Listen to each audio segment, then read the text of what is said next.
Today's episode of the Star Local Media High School Sports Podcast is brought to you by Poor Richard's Cafe and Star Local Media. Poor Richard's Cafe, Plano's oldest restaurant since 1973. They are open daily from 5:30 a.m. to 2:30 p.m., serving the three most important meals of the day: breakfast, lunch, and dessert. It is true Texas home-style cooking made with love and grit. That is Poor Richard's Cafe, located off of Avenue K in Plano.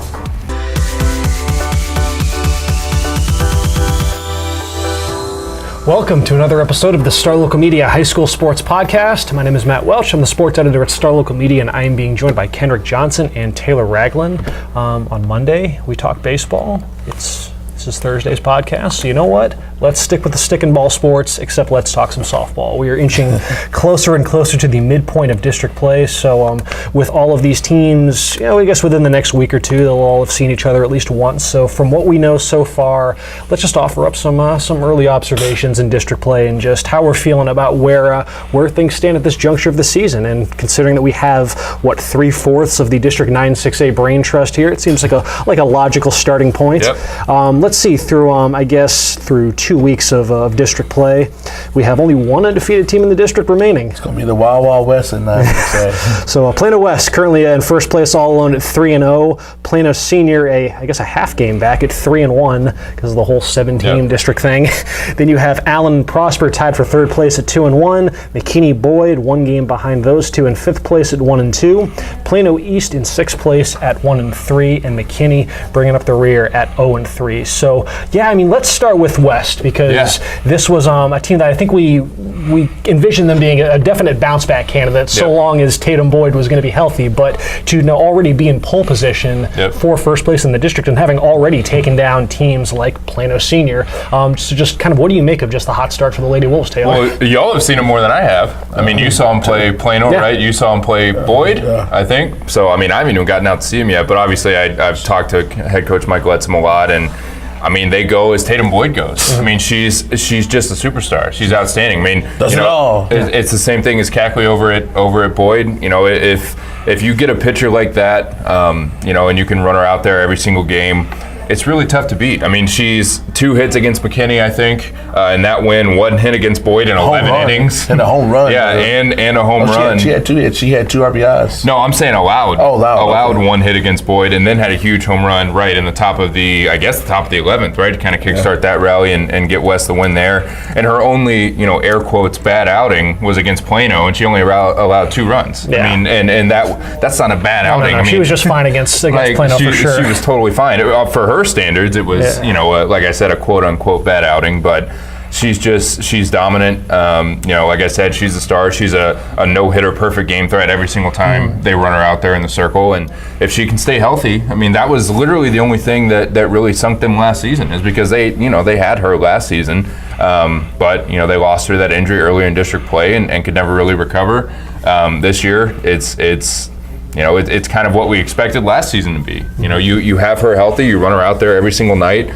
They're going as she goes, and there's really no sign of slowing down, because she's so dominant, and like you said, against some of the best teams in the district already. I mean, obviously still some teams to go as far as teams that are expected to contend, but yeah, I mean, it's not just her, but she certainly spearheads that thing, because you have Elisa Rosado, really good returning bat, Morgan Luster, who got some playing time last year, especially when Boyd went down. A lot of things shuffled around, but has taken on an increased role. So there's definitely impact players kind of up and down that lineup, and it's not like they can't hit the softball. It's not like they can't play defense, but I mean, it's all about Tatum Boyd, and so far she's delivering. If there is one sport that we cover where if you do have that one dominant presence in softball, especially if it's a pitcher, I mean, that can just make such a difference. And I mean, Kendrick, you're kind of seeing that over with McKinney Boyd.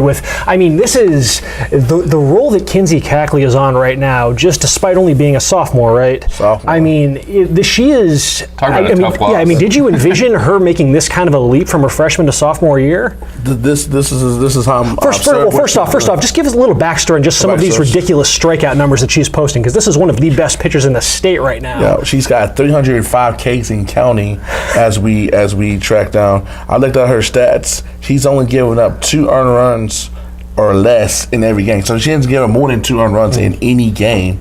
And in the last week, she's rocked up 65, 13 quick math, 78 strikeouts in her last 4 games. I mean, these are multiple 20 strikeout games. You know, the only reason. 3 consecutive games since in the last week and a half. She had 2 20s and a 25 with the extra inning game against Plano West. I was going to say, she went all 11 against Plano West as well, right? Talk about a tough luck loss in that one. It's softball. The maximum number of strikeouts that you can accrue on a given night, most nights, is 21. Yep.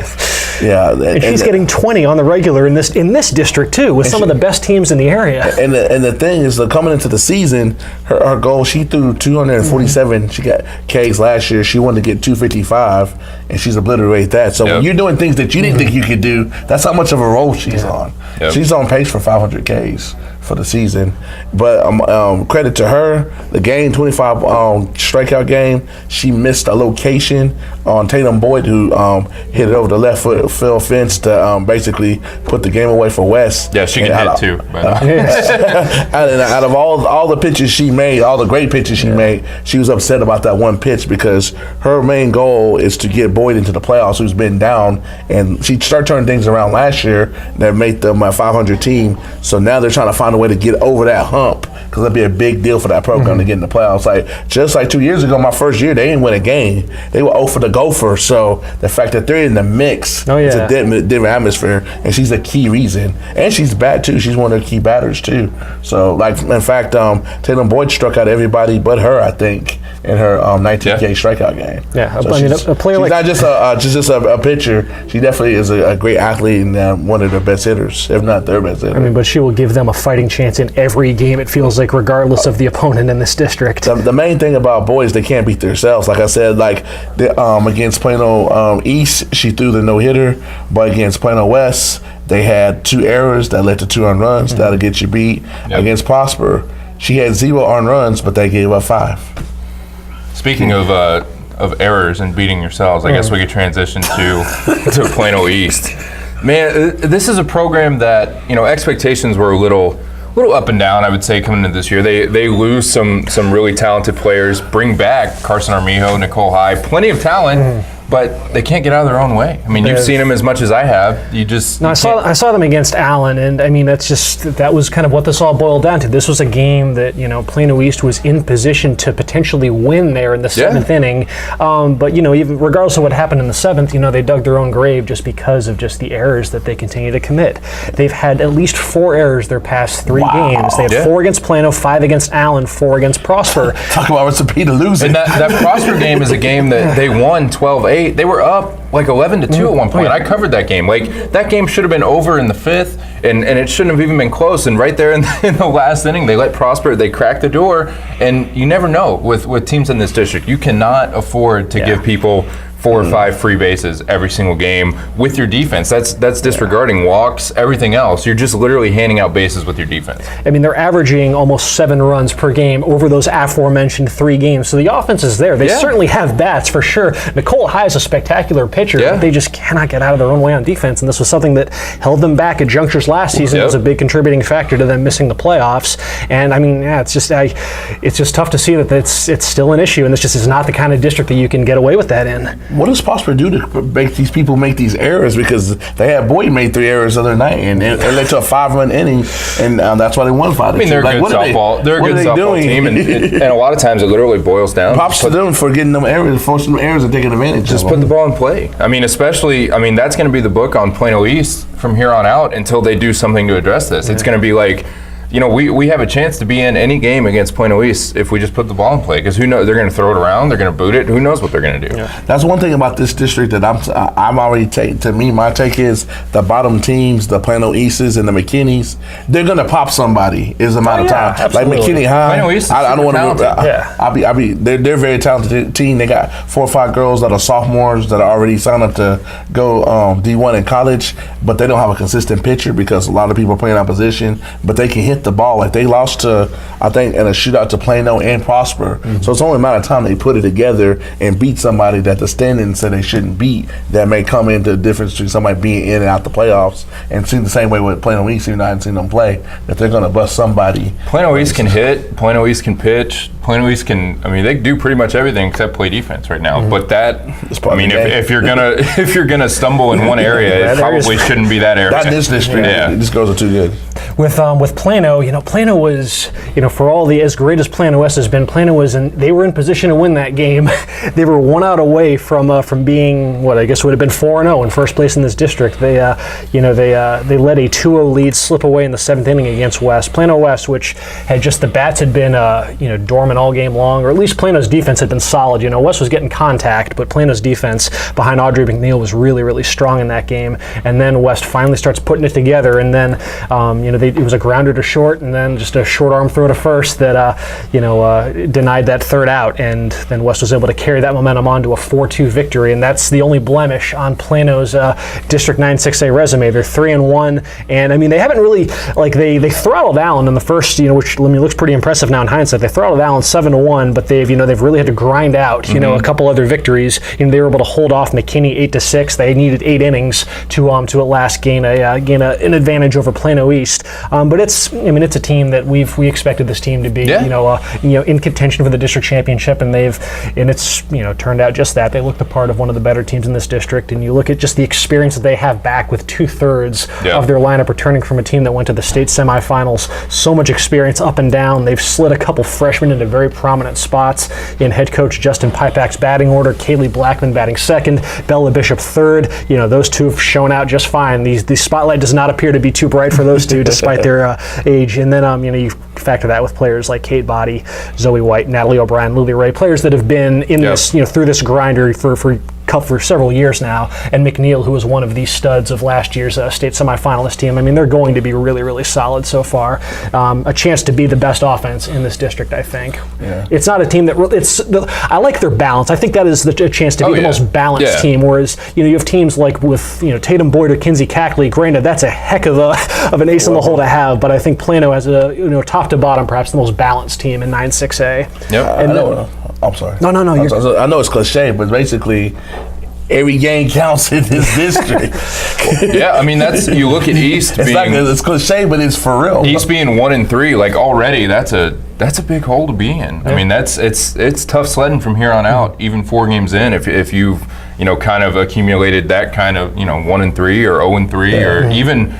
Teams right around 500 either way. I mean, it's tough going, man. I think it's a momentum game because you can be really good and get a devastating loss, which happens in baseball, and it carries over, and that carryover can get you knocked out the playoffs. Yep. Did want to just quick note on Allen before we transition to the second half of the podcast. Allen, a team that is in 3rd place right now in District 9-6A. Their 3 games have just run the gamut. As I mentioned earlier, they lost 7-1 to Plano. They turned right around and beat McKinney 14-1. And then they beat Plano East 5-4 in a game where they, East had the go-ahead, the tying in go-ahead runs in scoring position, I believe. With this Allen team, it was such a cool story last year when they made the playoffs for the first time in 13 years, and it's not a team that has really had any sort of a hangover so far. I think Allen has officially turned that corner where it is fair to talk about them in a playoff contention sense, and it's very, very good coach team. Philip Spaniel doing a great job over there. Shout out to Coach Spaniel doing this thing, and they're the young talent. Yes. What's her name? Sammy Hood. No, the other one. Taylor Wright. There's 2 freshmen that they have in their starting lineup. Sophomore. Mackenzie Duckworth. Alexis Telford. There you go. We got there. Whoa, they had. I knew they had the 2 freshmen. They have another sophomore. They were a very young team, yes, and that's the thing with this. That's the scary thing about them. They're going to be really, really good. They haven't even hit their potential. Yeah, it's a nice mix of youth and experience with those underclassmen complementing the veterans like Maya Eldred, Brittany Coe, who's actually been had to miss some time, and according to Coach Spaniel, might not be back until perhaps the start of the second half of district. So Allen's doing this without arguably their best player. That's what I heard. A UT San Antonio commit. And they have people like, your job is to hit home runs. Your job is to move batters. Your job is to get on base. They function like moving chess pieces. They don't have like they're not just a speed team, they're just a power team. They're a well-balanced team. Probably second one best behind Plano if you're going top to bottom. Wouldn't you say? Their speed was definitely on display in that game against Plano East. They put pressure on you. If you don't make errors, don't do it against them. Yeah, because no, they were. I mean, Spaniel was sending. If you got on base and you had a green light, it felt like. But yeah, we mentioned Plano and them sliding in a couple freshmen into prominent spots in the order, and those two freshmen really showing out. Allen's kind of got the same thing with Sammy Hood and Taylor Wright. Hood's batting third in the order, just a freshman. Taylor Wright, who's drawn a start these past 2 games, and she's doubled in both of them. I mean, so she's definitely a gap hitter. Yeah, they're getting contributions up and down. McKinney too. Yeah, up and down the order. So yes, the Allen Lady Eagles. Last year's not a mirage. They are here to stay. And the thing is, I didn't see them play last year, but they walk around as a team that's expecting. I don't know if they had that in years past. They expected to make the playoffs. Well, they just needed. It's a program that just needed to finally get that postseason appearance out of the way, and finally, I mean, it's tough when you're staring at a drought in the teens, the mid-teens of not making the postseason. It's really hard, no matter how good you are, to break that. So to finally break through, it's like everybody can just be like, okay. Especially when your classmates are playing for state titles and state championships. Yep, there's a standard out there for sure. So yeah, that is a look at least some of the happenings over in District 9-6A. Obviously, still plenty going on elsewhere in our coverage area, including a Flower Mound team that's having a pretty solid year, as per usual. The Flower Mound Lady Jaguars are always good at softball, and one of the key reasons to that has been the play of Kendall Jennings, who is the subject of our student athlete spotlight. Justin Thomas had a chance to swing by and talk with Kendall on her season, how Flower Mound's been progressing, and we will see what she had to say after a word from this sponsor. Today's podcast is brought to you by Star Local Media. 14 newspapers and websites with a print distribution of 270,000 homes and monthly page views of 600,000 online. Star Local Media, your community voice for news. And now, let's get back to the podcast. All right, we're here with Kendall Jennings, senior softball player for the Flower Mound Lady Jaguars. Kendall, thanks for taking a few minutes to join us on the Star Local Media Sports Podcast today. Thank you for having me. So it's your senior season. You guys are 4 games into district. Just kind of sum up, how do you think the season's gone for you so far now that you guys are getting rolling in district action? So far we're doing really good. Working together really well as a team, encouraging each other, keeping each other accountable. Definitely one of our better seasons. And yeah, seniors killing it this year. What were your guys' expectations and kind of hopes? What are you looking to try to accomplish this season? This season, we're looking to go further than third round of the playoffs, which is how far we made it last year. The goal each year for us is just to get better than the year before, and we do a really good job with the coaches really encourage mental strength and really talk us through everything, and they like that we're super close this year. You guys are on a nice round of district championships. What's the mentality of the team, and how are you guys able to kind of stay focused and keep grinding with the big target on your back every season? We really just don't like to let up. We like to try to beat everyone that we can. Our goal is just to get better every game, have high energy, make the dugout louder every inning. Yeah. What you guys, obviously being a senior, and you have a lot of seniors and players you've kind of played with, talk about some of the players that are newer to the varsity and what they're bringing to the team this season. We actually have a new senior this year. Her name's Lady Doggenbaugh. I'm not sure how to pronounce her last name, but she actually just moved from Colorado, and the coaches at first are kind of worried that it would just be weird because it's her senior year and we didn't know how to accept her, but we've done a really good job, and she's actually killing it in the outfield this year. She's a lefty slapper, which is something Coach Reva loves. And then we also have... I'm guessing she's pretty quick too then. Yes, she is. We also have some new juniors and sophomores that are always ready, cheering their loudest in the dugout. We're really big on bench players coming into the game, and we just really enjoy the energy that everyone brings. Everyone brings something special to the table. Yeah. So you guys are off to a 4-0 start, and you have a big one tonight with your rival Marcus, and they're kind of sitting right behind you at the standings. So are you guys pretty amped up for this one tonight? Oh, we're super pumped up. This is probably going to be the biggest Mound Showdown that we've had in the past few years, especially because Marcus is a pretty good team as well, and it's gonna be a tough game. Talk about the non-district, just how you guys went through that, and obviously, weather is always an issue. Did that play a role for you guys? Did you have to miss any games or really cold games or anything like that? Yes, there was a lot of very cold games, but in the dugout we make the most we can. We actually started this thing when it was super cold, where we'd come up with dance routines with our cheers to keep us warm. That was super fun. And we actually missed our Houston tournament that we go to every year due to like rain. Yeah. But coaches were quick thinking, hosted one here. We had a super tough preseason, played a lot of good teams. Struggled a little bit here and there, but we definitely figured out our lineup, and we're going into districts pretty strong. So. Okay. So I've been doing this for a little bit, and it seems like every season I cover Flower Mound softball, there's a Jennings on the team. And talking to Coach Libra, I guess it's been 12 consecutive years of Jennings. Yes. You guys are all, I guess, 4 years separated and everything, you and your older sisters. What's it been like for you just being around the program for all this time? I'm guessing you went to all the games and watched your sisters play and stuff like that. Yeah. I used to go to McKinney, which is just down the street, and after school, I would walk over here and get ready to watch my sisters play. It's been really awesome. It's a really cool family legacy, I guess. And Coach Rib always jokes about me. Freshman year, he was like, "How are you gonna look to your older sisters?" And I don't know. It's fun. Keeps things light. Yeah. Yeah. So do they ever get to come back and see you play or anything like that, or? Yes. Both my sisters go to at least every home game. And then, Really? So they still live in the area and everything? Yes. Okay. Mm-hmm. So they try to come to every game they can. And my oldest sister Jordan, her best friend is actually Coach Baird. Okay. And so she's been in our family for a while. They've been best friends since high school. So my sister just loves to come cheer me on and her on. So just kind of killing two birds with one stone. Cool. Has it kind of start to set in, like that this is your last season and that your run with Flower Mound softball only has a couple more months left? Yeah, it's starting to kick in for sure, which is kind of a good thing because it's pushing me to work extra, and it's also pushing me to encourage my teammates, and also encourages my own teammates to work hard because we're pretty excited about the season. Do you have any plans to try to play college or anything after this, and how's that coming along? It's coming along pretty good. I plan to go to University of Alabama at Birmingham for softball. Just recently signed there back in November. Yeah, November. What was the attraction there for you? What made that the choice for you?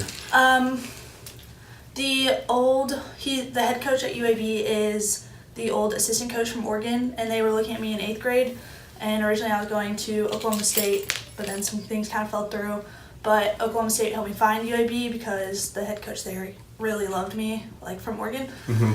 And so I went on a visit there, and we just kind of hit things off. Super excited for the program. He wants to like build things up from the bottom again, and he's excited for my class because apparently we're bringing in a lot. So okay, super encouraging. So you got Marcus, and then a couple more games, and you'll be at the halfway point. What are you guys really focusing on here through the rest of the district, and ideally getting ready for the playoffs? We're really looking to improve on anything we can. We don't want to peak too early because if we peak too early, we might plateau. So we're really just focusing on small things right now. Base running, hitting's doing pretty well. Our defense is doing really good. We've turned 18 double plays this year, and last year we turned 15 total. So we're... And I'm guessing being a shortstop, you played a role in a few of those? Yes. Yeah, it's super exciting. Coach Reba and Coach Baird just are constantly saying, like, hunt for that double play, hunt for this, hunt for that. And it's just, I don't know, it's encouraging, especially when you get them. Yeah. So. All right, cool. You guys played a really challenging non-district this season. Did you feel when you got into district, you guys were maybe a little more prepared than you have in years past because of that schedule that you guys played earlier? Yes, definitely. I mean, we've had a hard preseason every year, but this year was especially different because we got to go to another out-of-town tournament, actually. So playing all these hard teams really did prepare us very well for the season. When it's all said and done and you're looking back at the end of this year, what is it going to take for you to look back and be happy with everything you guys did, both personally and as a team this season? I'm sorry, could you repeat the question? When you just kind of look back on the season, when everything's all said and done, what's it going to take for you to look back and be satisfied with how everything went for you guys? Overall, honestly, this might sound bad, but I think I'm pretty satisfied with where we are now. I mean, obviously we want to get better, but compared to the beginning of this year, we've gotten super close. We've grown a lot as a team. We used to not be able to turn those double plays like we used to. Our hitting is on fire at the moment, and it's just anything could happen, and I'd still be happy with this season. All right, well, hopefully you guys keep it rolling and you guys make a deep playoff run and get past that third round that you're shooting for. So, Kendall, thanks a lot for taking a few minutes to join us here on the podcast, and good luck throughout the rest of the season. Thank you for having me. No problem. Thanks again to Kendall Jennings for taking the time to chat with Justin for our Student Athlete Spotlight.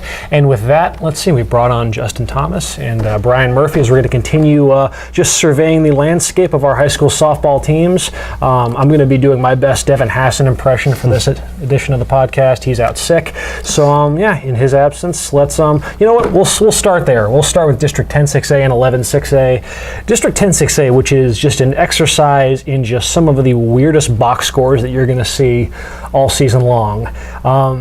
This is a district that it figures to be ruled by Wiley. Wiley, which, I don't know if y'all knew this, Wiley has one of these states. I didn't.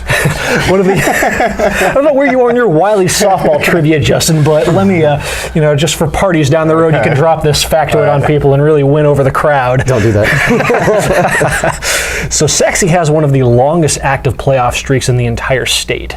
And, when I don't know if Sachse's been to I don't even know how many regional tournament appearances they've made over that span, or even state tournament or whatnot, but they've made the playoffs every year for, I want to say, 2.5 decades. Wow. It's right around 25 years. So yes, there's a lot of prestige when it comes to softball time out in Wiley, and this is their time to shine out in Wiley, because you've had Sachse ruling some sports, you had South Garland with boys basketball, but this is Wiley's time to shine in softball. They're a dominant program, and they figure to be the front runner to win that district title. Sachse and Rowlett, looks like they're going to vie for second or third place. Who knows in what fashion? But I mean, all right. So you want an exercise in some funky box scores? Here are Sachse's first 3 district games. Against North Garland, 26-0. Against Garland, 13-1. Yep. Against Naaman Forest, 22-0. This sounds like Coppell the last couple of years in 9-6A. So that is what is that? Something 63-1 or something, something wonky like that. 23-0. There's got to be some sort of run rule there. I know it's 10 runs after 5 innings. It is 15 after 3. It is 15 after 3. How does that not go into effect? No, it is. No, those two games only lasted 3 innings. Okay. Plus, because they were probably up like 12-0 and then put up 12 runs in the third or something. Yeah. There needs to be like a nickname for a game that finishes in 3 innings. Whereas 5 innings, you call it a run rule, but there needs to be something special for it. Because I don't know, you just don't see too many games that last only 3 innings or whatnot. But yeah, Sachse, obviously. Sprint rule? Sprint rule, yeah. a dominant start for Sachse. Rowlett not far behind, 17-0 over North Garland, 13-4 over South Garland. But you're seeing the line of demarcation from Wiley to, a team like Rowlett. Wiley beat Rowlett 18-0. So it's everybody's going to be coming for the throne, occupied by the Lady Pirates, it appears. And then you have over in District 11 6A, North Mesquite, which is off to a decent start in District 11 6A. They escaped by the skin of their teeth against Tyler Lee. They almost let an 11-2 lead get away in the 7th inning. Wow. Yes, they allowed 8 runs in the 7th, had the bases loaded before pitcher Caitlin Brown was able to get that final out to preserve an 11-10 victory. Caitlin Brown's been pretty strong for the Lady Stallions as well. She had 9 strikeouts in that win over Tyler Lee. She was strong once again with 10 strikeouts in that in a 9-3 victory over Mesquite. So North Mesquite off to a 2-1 start to their district schedule. I don't know, guys. Denton County, Frisco ISD, Prosper. I mean, just where do you guys want to go with this? Somebody drop a take. Give me a take. Well, we can start with Kendall Jennings, since we just had her on as our guest, and look at 6-6A, where Flower Mound, they've won something like 8 or 9 consecutive district titles, and they are the only unbeaten team in 6-6A at this point. They're 4-0. Yep. Kendall Jennings already has a couple homers. They actually have hit 6 homers in their 4 games. Bailey Brennick has 2. She looks like she's kind of finding her form after struggling and having little injury issues and stuff last year, so she's back to her kind of MVP form that she had as a sophomore. McKenna Andrews and Kayla Wallace have also gone deep. So they're 4-0. Their wins over Lewisville, Hebron, Irving, Nimitz, and Irving. And Lewisville was their closest game, 6-1. They've outscored their opponents in those 4 games, in overall 50-10. So they're off to a really good start. They haven't played. I guess if I should reset the standings, Flower Mound's 4-0. Marcus is second and 3-1, and then you have a four-way tie for third at 2-2 between Coppell, Lewisville, MacArthur, and Hebron. So they haven't played, the second or third place teams yet, Coppell and Marcus, but another really good start for Flower Mound. They've been using 2 pitchers, Caitlin Sadler and Abby Miller, because last year I think they kind of feel like Sadler kind of wore down a little bit towards the home stretch and into the playoffs, so they're trying to limit her innings a little bit. And so Abby Miller is healthy, and she's doing a good job kind of coming in for the late innings there too. Not that she's had to come in any high pressure situations yet, but good start for Flower Mound. Should I just keep bouncing around the district here? No, we can shift gears to Brian. Give Brian a chance to talk. First off, we had you guys have, we're going to have a nice little back and forth just all season long with Little Elm and the Colony. You were at that game, right? No. Do we have anybody at that game? I don't believe so. No, Yeah. it was a 1-0 game. That's It was a unfortunate. good game. Yeah, I know. Luckily they play again. Here's a take. I don't think the district MVP will go to a player from the Colony. Oh my God. I mean, you got to look at what Lauren Lucas is doing. I mean, coming off of a shutout against. I know she doesn't have a spotless record. Well, she's coming off. Granted, it was against Lake Dallas. No offense to Taylor. I get my popcorn ready back there, but she, 5 innings, only threw 66 pitches, 6 strikeouts, 2 hits. She also had 6 RBIs and 4 hits in her number 3 hole in the batting order against Broswell. Much of the same. They got a 12-point lead, or 12-run lead, in that one after 3 innings. And they took her out. She had 6 strikeouts in those 3 innings, just 46 pitches. And then they brought in Sarah Overholtzer, who allowed 7 runs. That's how Broswell made things somewhat interesting in a 14-7 win. And in that game, Lauren Lucas had 2 hits, had 2 walks, 3 runs scored. She's been dominant in the circle. She's been, no doubt about it, their best hitter. Getting on base in a variety of ways, driving in runs, all kinds of things. And Little Elm may not be quite as good as the Colony. I know there was that debate earlier. Little Elm was ranked, the Colony wasn't. The Colony has just too much firepower. They're just a juggernaut. They're just a beast. But They showed themselves pretty well, though. Yeah, one result's nothing to scoff at, for sure. For sure. And I'm not trying to discredit the Colony. I'm not trying to say, they're not the best. They're not. They've proven, the last 3 years, what they have, what they bring to the table. But don't be surprised if Lauren Lucas is in that discussion right there with Jada Coleman, or maybe even a notch above those girls from the Colony for a potential district MVP, especially if she keeps pitching the way she's pitching and hitting the way she's hitting. It's going to be hard to ignore that. Has the Colony been, what do you make of the Lady Cougars so far? Just business as usual for them? Business as usual. They had that 1-0 win, and then they've won their next 3 games, outscored their opponents 27-6. So they've cranked up the bats against some of those other teams when not facing Lucas. I think the thing that's really impressive is that how Carly Charles is pitching. She was the state championship MVP 2 years ago. Kind of, had some kind of issues going on last year, and didn't seem to be kind of her typical self. But she looks like she's back to her peak form. She's an Iowa State signee. She had the shutout in Little Elm. She had another shutout, so she's had 2 shutouts in 4 games. 3 of the 4 games, she's only allowed 1 run combined. So she seems to be pitching well, and I just can't. Jada Coleman's probably going to be the MVP. Maybe they'll just be co-MVP. She's a wizard in the field, but put down our swords there and just. What she does is to spark the offense from the leadoff spot. Teams don't even pitch to her. I think it was the Little Elm game in the last inning. With Madison Hirsch not batting, not healthy right now, they just walked Jada and JC, just put them on base. Jada Coleman is the best player. And when she gets a single, there's no debate on that. And when she gets on base, she scores 80% of the time, and she hits 700. So that's a lot. It'll make for a fun discussion come all area time, probably more so than for an all district list. Which let's be real, if all things are equal, they will probably get co-MVP. Unless you're District 8-5A boys basketball, but I won't dive into that. But yeah, it looks like business as usual as the Colony. And looking at the box score, it looks like Madison is starting to.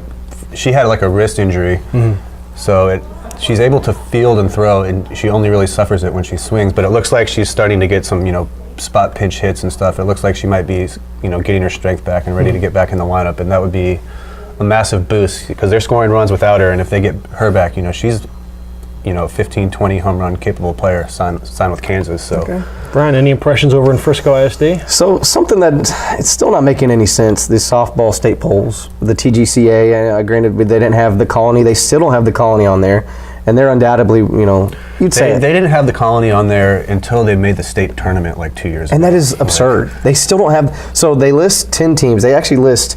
There's 4 number 10 teams. They do a 1 through 10. They have 4 spots for number 10, and then they have a little note that says also, and it lists another 8 to 10 teams. None of them are the Colony. None of them is Frisco Independence, the number 1 team, the only undefeated team left in District 9-5A, who is just coming off of a run rule rout over Reedy. Reedy's 6-2 in that district. The team they do have, this is the TGCA polls here. They have Frisco Centennial as one of the alsos. They're 7-1. They've been blowing out everyone, but they have a loss against Reedy. Their lone loss. They're 7-1. They play Independence tomorrow night at Centennial.